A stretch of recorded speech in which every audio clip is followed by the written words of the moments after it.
students, the previous chapter, The Sound of Music, Part 1.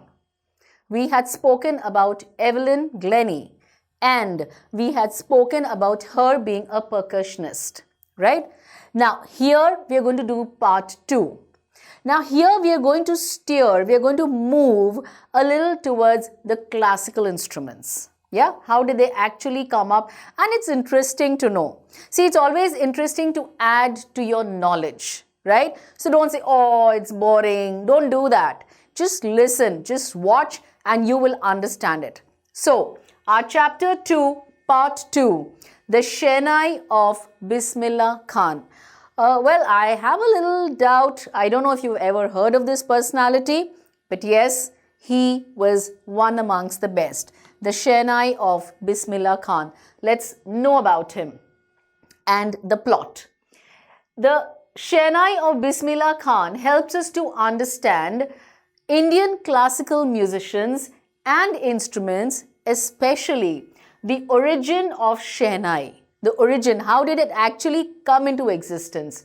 And Shehnai maestro Ustad Bismillah Khan. How did he actually begin his journey? Born on 21st March 1916, Bismillah belongs to a well-known family of musicians from Bihar. He belonged to a family, they used to live in Bihar. Bismillah Khan took to music early in life when he was 3 years old in the company of his maternal uncle. Do you understand? A 3-year-old child who got into music, and with the help of whom? His maternal uncle. I'm sure we know what is the difference in maternal and paternal.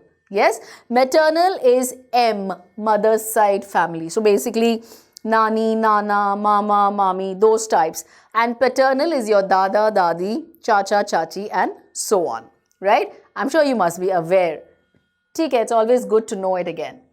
Bismillah Khan got his big break with the opening of All India Radio in Lucknow in 1938. Now you see, he was born in 1916 and in 1938 he already got his break. So basically he was 22. Yes, he got his big break with the opening of All India Radio. Bismillah Khan gave many memorable performances both in India and abroad, where he was honored with so many awards.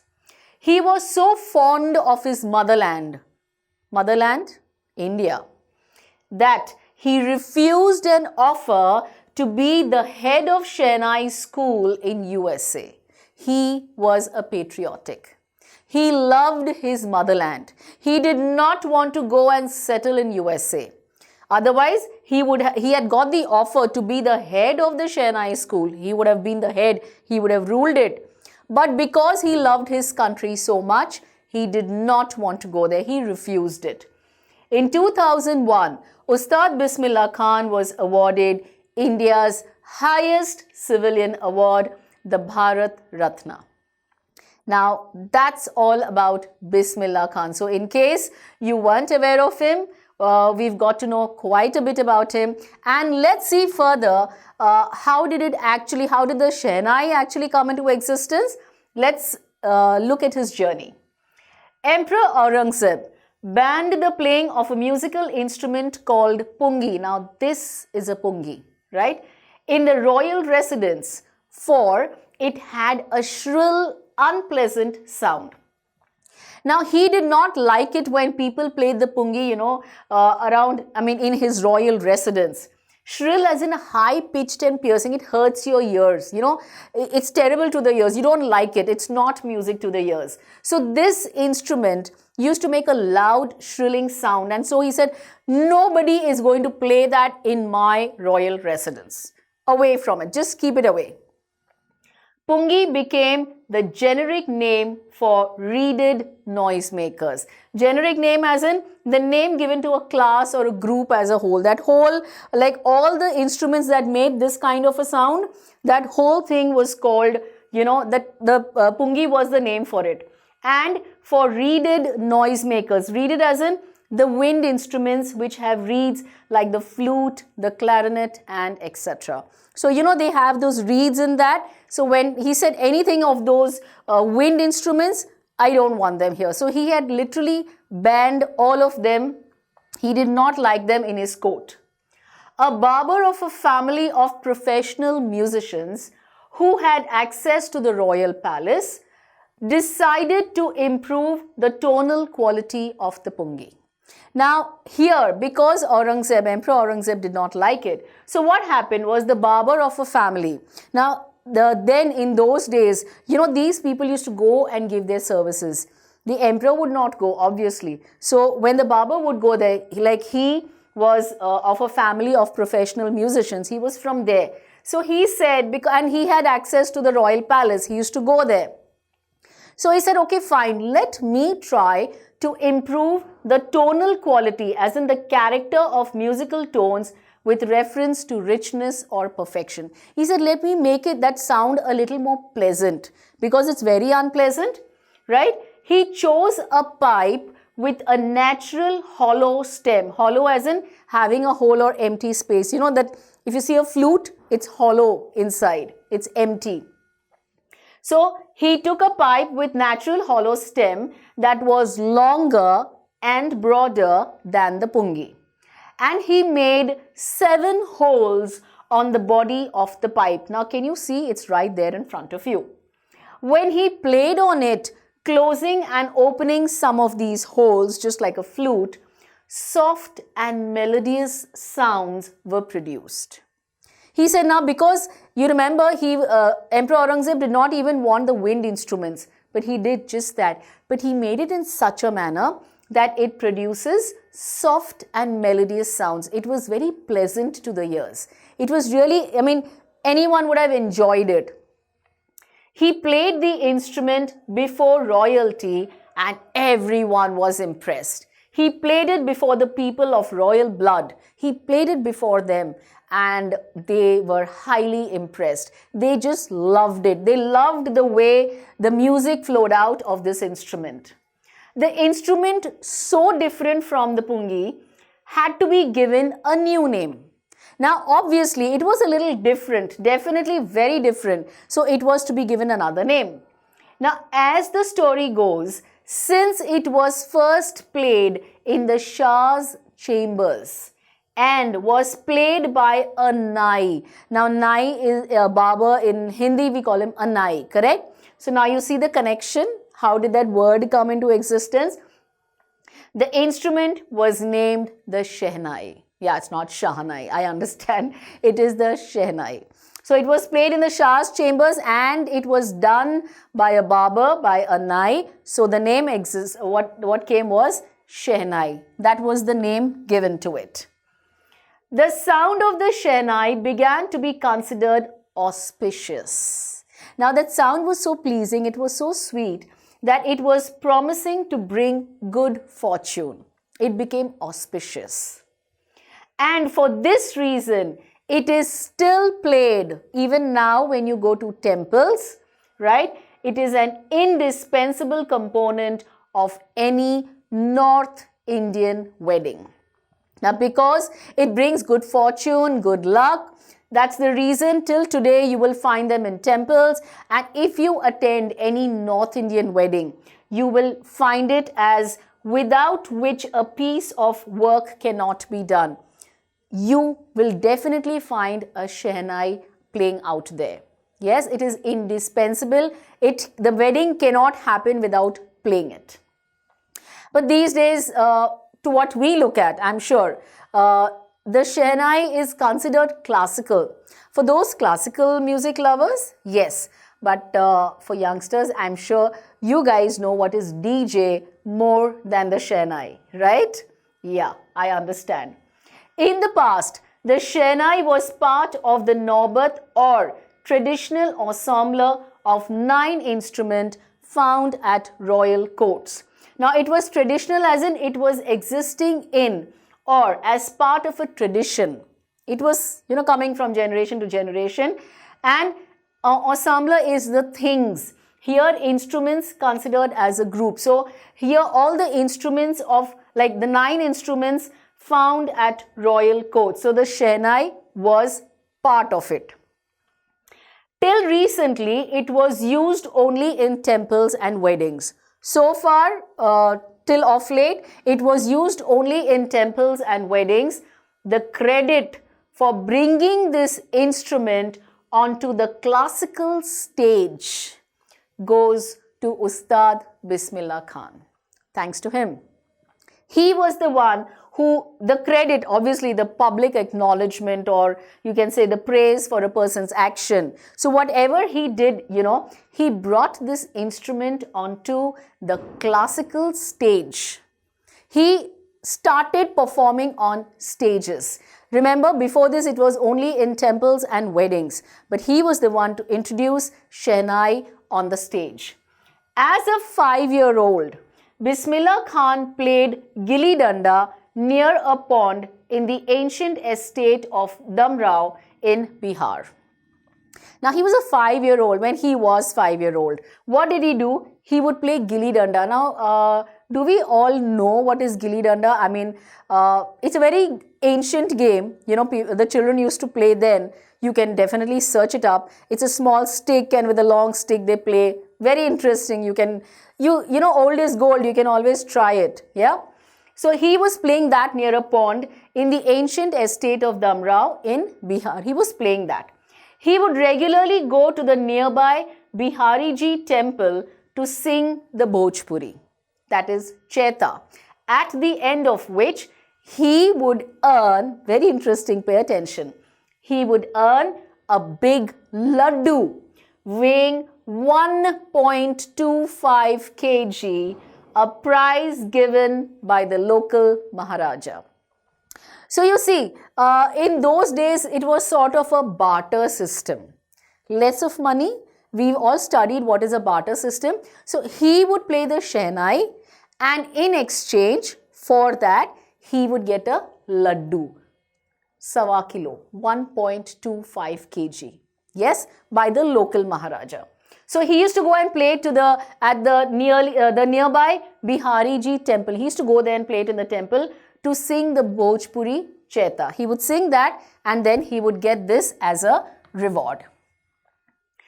This happened 80 years ago, and the little boy has travelled far to earn the highest civilian award in India, the Bharat Ratna. Born on 21st March 1916, Bismillah belongs to a well-known family of musicians from Bihar. His grandfather, Rasul Baks Khan, was the shehnai Nawaz of the Bhojpur King's Court. Nawaz is one who cherishes, caresses or soothes. So he was the one. He used to play it. Whom are we talking about? His grandfather, Bismillah Khan's grandfather. And who was he? Rasul Baks Khan. He used to play it. He was the shehnai Nawaz. He was the one of the Bhojpur King's Court. His father, Paigambar Baks, and paternal ancestors were also great shehnai players. So Bismillah Khan's grandfather, Rasul Baks Khan, his father, Paigambar Baks, and other paternal ancestors of the father, right, were also great shehnai players. So basically it was in the genes, it was in the blood. The young boy took to music early in life. You remember, when was it? Yes, 3 years old. At the age of 3, when his mother took him to his maternal uncle's house in Banaras, which is now known as Varanasi, Bismillah was fascinated. He was actually strongly attracted and interested watching his uncles practice the shehnai. So, when you go to your mama's place and all, you enjoy, what they do. So, he was very interested. He used to wonder how they do it. He was very attracted to that instrument, and he used to enjoy it. Soon, Bismillah started accompanying his uncle Ali Baks to the Vishnu temple of Banaras, where Baks was employed to play the shehnai. Now, in those days, it was auspicious, so it was played in temples. So his uncle used to go there. Who was that? Ali Baks. Please remember the names. when you're asked questions, you might have to know them. So yes, please stay familiar with the names. To the Vishnu temple. He used to play it where? At the Vishnu temple of Banaras, where he was employed to play the Shehnai. Now, Ali Bakhsh would play the Shehnai and Bismillah would sit captivated, fascinated, enchanted. He used to be lost. He used to enjoy it. Captivated for hours on end. He would just sit there and he used to just keep listening. Slowly, he started getting lessons in playing the instrument and he would practice. He would sit practicing throughout the day. Throughout the day, he would sit and he would practice. Why?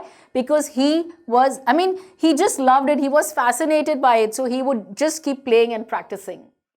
For years to come, the temple of Balaji and Mangala Maya and the banks of the Ganga became the young apprentice favorite haunts where he could practice in solitude. So for years and years, what did he do? He used to practice, but which were his places? The temple of Balaji and Mangala Maya, there he used to go and practice. The banks of the Ganga, also he would go there for practice. It became the young apprentice favorite. Who was an apprentice? A beginner. He was a beginner, right? He was practicing. So he was a beginner. He was learning from an expert or a master. So you are an apprentice when you are learning from an expert, right? So he was a young apprentice favorite haunts. Haunts are what? A place frequented by a specified person. So he used to go at these places very frequently, yeah, where he could practice in solitude. Solitude as in state or situation of being alone. Now, obviously, when you want to practice such things, you don't have to have noise around you. It has to be utter silence. Only then can you practice.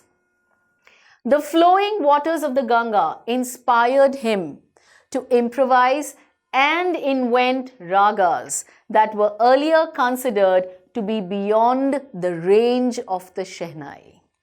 Now, when he was sitting by the Ganga, when the water keeps flowing, when you sit there quietly and you actually listen to the silence.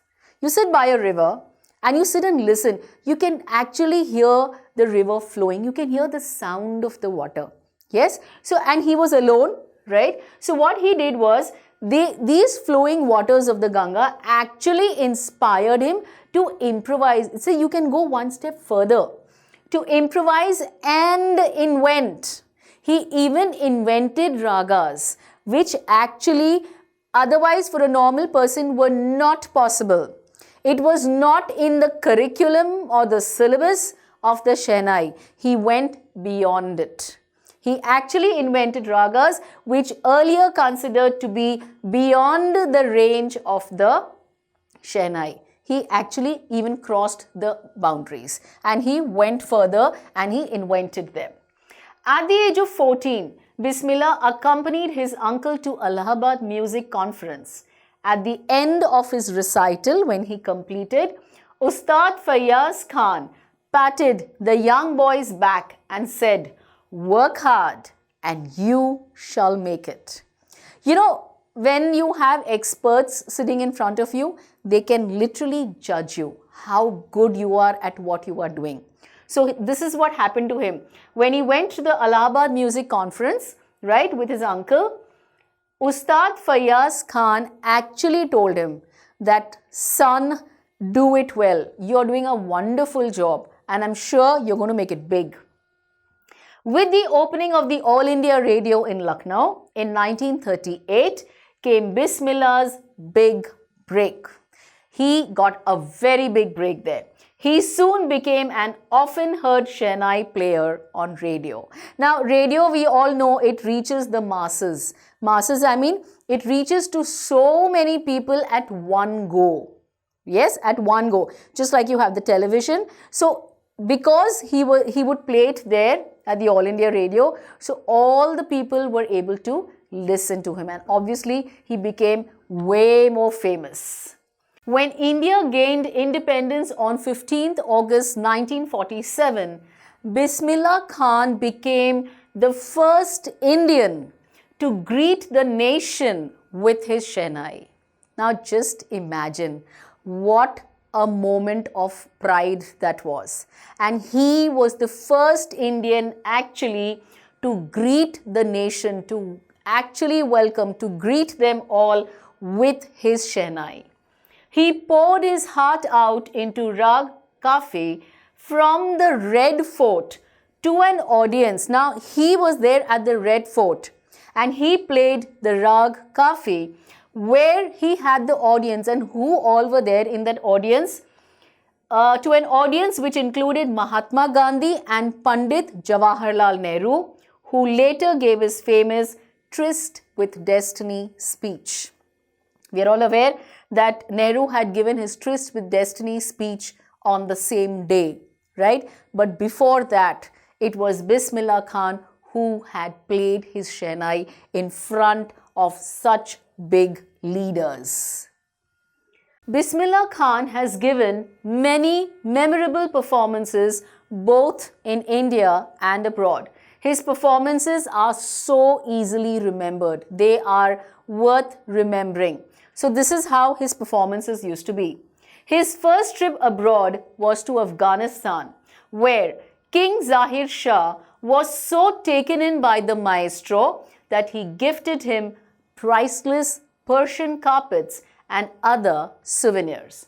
Now, his first trip was where? To Afghanistan.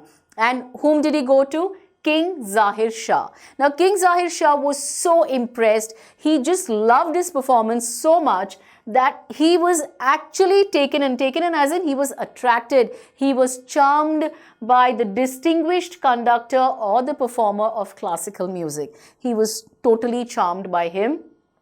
And what did he do? He gifted him priceless Persian carpets. Now, like I told you earlier, they used to give in kind more than money, you know. So, like earlier, I used to get that laddu. You remember that sawa kilo laddu? Now, here what did he get was Persian carpets. It's Afghanistan, so you know it's all about it.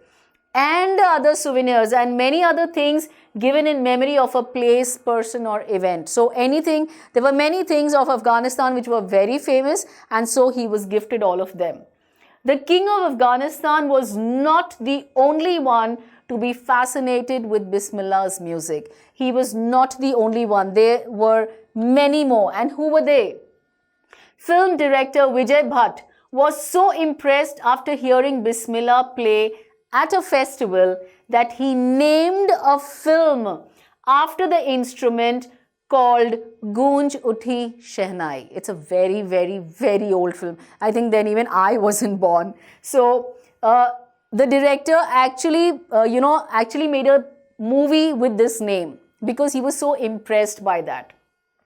The film was a hit, and one of Bismillah Khan's compositions, as in creative works, especially poems or pieces of music, Dil Ka Khilona Hai Toot Gaya. Now, this is a very famous song. I'm not sure if you have heard it, but yes, I have heard it. So, it turned out to be a nationwide chart buster. Chart buster means it was a record breaker. I know your list of chart buster is way different, yes, but then it was this. It was very famous. So, who else? Despite this huge success in the celluloid world as an old-fashioned way of referring to films, Bismillah Khan's ventures, that means projects that often involve risk, in film music were limited to two. He stayed connected to two. He did not go beyond. He stayed connected to Vijay Bhatt's Goonj Uthi Shehnai. That's one big project he did. And Vikram Srinivas's Kannada venture, Sanadhi Apanna. Now, he gave his compositions only in these two. I just can't come to terms with the artificiality and glamour of the film world, he says with emphasis. He says, you know what, I just can't begin or make an effort to understand. Understand what? The artificiality and glamour of the film world. He says everything is fake. It's so artificial. It is not natural. What fake glamour of the film world? He says, sorry, this doesn't go with me. And that's the reason he kept, a very limited thing here. He gave his compositions only in two, and he realized that this is not for me. It's definitely not for me. He said that with emphasis. Awards and recognition came thick and fast. He grew. Everyone round the world started knowing him. He received a lot of awards. Thick and fast means really so many of them and very fast. Bismillah Khan became the first Indian to be invited to perform at the prestigious Lincoln Center Hall in the United States of America.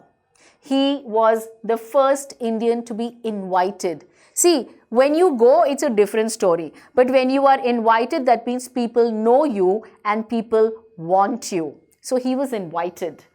He also took part in the World Exposition in Montreal, in the Cannes Art Festival, and in the Osaka Trade Fair.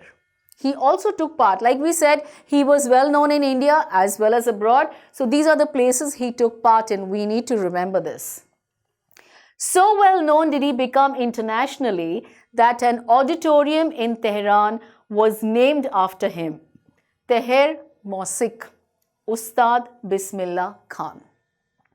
Imagine, he became so famous. He touched so many hearts that actually people even named an auditorium with his name. He was so way well known. National awards like the Padma Shri, the Padma Bhushan, and the Padma Vibhushan were conferred on him. All these awards, do you see? Padma Shri is the 4th civilian award, in case you didn't know. Padma Bhushan, the 3rd civilian award, and Padma Vibhushan, the 2nd civilian award. They were conferred on him, as in they were given to him, usually an award or a degree. It's given. In 2001, Ustad Bismillah Khan was awarded India's highest civilian award. We are aware of it, aren't we? The Bharat Ratna. With the coveted award, as in the much desired. Now that is what he was aiming at, because he had received all of them. He was aiming at the topmost. So with the coveted award resting on his chest and his eyes glinting with rare happiness, he said, "All I would like to say is, teach your children music. This is Hindustan's richest tradition. Even the West is now coming to learn our music." He wasn't wrong in 2001. It's 2020 now. We are all aware that the Europeans, all the people abroad, they actually value our culture. They are actually following so many of our traditions. Talk of yoga, you talk of music, you talk of so many things. Even our attires, they love them. But the sad happening is we are adopting their culture, the Western culture, and they are adopting our rich culture. Should I ask you, is the Western culture really rich? Is it making us rich? Our culture is making them rich. Rich in the sense, physically, spiritually, in every way. But is the Western culture helping us in any way? Think about it. Get the answer yourselves and you shall know.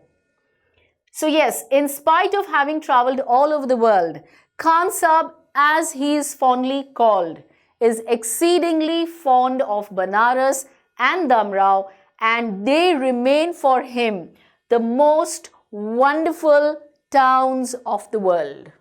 Now this gentleman has roamed everywhere. He has gone abroad. He has traveled to so many places. Yet, in spite of that, he has 2 places where his heart lies. Which are they? Banaras, which is now called Varanasi, and Damrao. This is where he feels they are the most wonderful towns of the world. A student of his once wanted him to head a Shehnai school in the USA, and the student promised to recreate the atmosphere of Banaras by replicating the temples there. Now there was one of his students who had learnt from him, right? He had settled in the US, okay, in the United States, and he offered him, he told him, look, you can come here and you be the head of the Shehnai school there. And I know you love Banaras, so what I am going to do is I am going to replicate. Replicate means I am going to make an exact copy of the place that you live in with all the temples around you. I'm going to replicate the temples. I'm going to make them similar to that and give you the atmosphere of Banaras, right? But Khan Sahib asked him if he would be able to transport river Ganga as well. He says, fine, temples you will do. How will you get my Ganga Maiya over there? Will you be able to do that also? Later, he is remembered to have said, that is why whenever I am in a foreign country, I keep yearning to see Hindustan. I keep longing. I miss my Hindustan. While in Mumbai, I think of only Banaras and the holy Ganga. He says, when I'm in Mumbai, I can only think of Banaras and I can think of my Ganga Maiya. While in Banaras, I miss the unique mattha of Damrao. Now, what is unique mattha? It is one of its kind. It is a beverage made with yogurt. You know, you make it out of curd, that mattha. Wonder if you have tasted, you should try it. It's definitely yummy. And it's available everywhere now. You don't have to go to Banaras for it. Yes, rather Varanasi.